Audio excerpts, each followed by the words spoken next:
Ég heiti Vilhelm Neatu og ég er skilnaðarbarn. Hæ, ég heiti Anna Karín og ég er skilnaðarbarn. Ég heiti Ási og ég er skilnaðarbarn. Ég heiti Selma og ég er skilnaðarbarn. Ég heiti Jafet Máni og ég er skilnaðarbarn.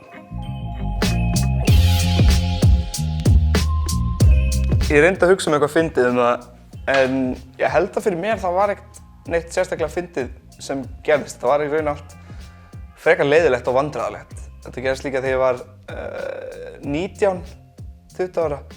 Þannig að mjög steikt að vera skilnaðarbarn svona seint.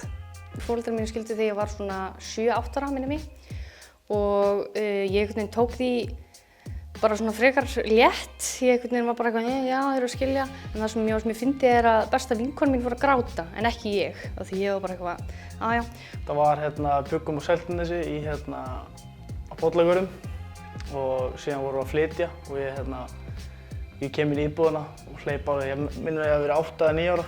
Ég hleyp inn í íbúðina og bara, vá, geðveikt hérna er herbergið hjá mömmu og pappa og hérna er herbergið mitt og hérna er herbergið systur minni og þetta er svo geggjað. Og síðan komum við Ási, við þurfum aðeins að tala við þig og það bara, nei, pabbi, hann er búið annars staðar. Og ég tók ekkert endilega, ekkert alltof vel í það, þannig að ég læsti mig inn í skáp, byggum á Egilstorgi þá og fór ég oft niður í Hagkaup. Þá var séð og heyrt í fullu gangi. Mamma og pabbi voru í blaðinu þarna. Ég tók eitt skipti og reif blaðið. Sko, ég var 16 ára þegar foreldrar mínu skildu og keyptu sér sikkura íbúðina. Nema hvað að pabbi kaupi sér íbúð í svona eldri borgarablokk. En ég og bróðir minn vorum hjá honum aðra hver helgi og svo áttum við hund líka sem var skilnaðarhundur.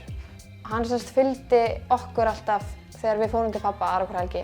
Eins og kannski flestir vita þá er stranglega bannað að vera með gæludýr í svona elli fólkablokkum. Við vorum búin að finna leið til að smygla inn alltaf inn og þá vorum við alltaf með svona íþróttatösku. Þannig að pabbi tók alltaf íþróttatöskuna með inn og setti hundinn. Það var svona lítill chihuahua-hundur þannig að hann henti alltaf hundinum í íþróttatöskuna og hann lúkkaði alltaf bara eins og var geðduglegur í ræktinni en var í rauninni alltaf bara með hundinn.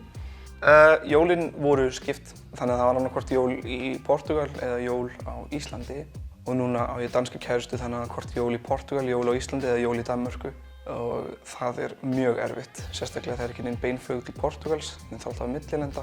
En núna er ég bara að röfla yfir flugáætlanir sem er ekkert að vera skilnaðarbarn. Eða jú, svo sem ég þarf að díla við það. Ef ég væri ekki skilnaðarbarn þá værum við kannski öll að halda jól saman á Íslandi. Svo líka pabbi kom alltaf austur fyrstu árin og var með okkur á jólunum.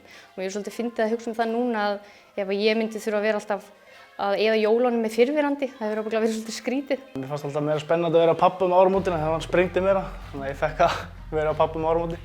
Eitt gott við að vera skilnaðarbarn. Meiri frítími fyrir mig.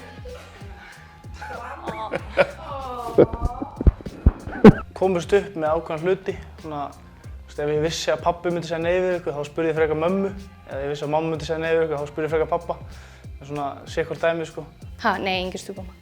Pabbi er ekkert, ég er alltaf eitthvað að reyna að hvetja hann í þetta, fara á Tinder og svona. Nei.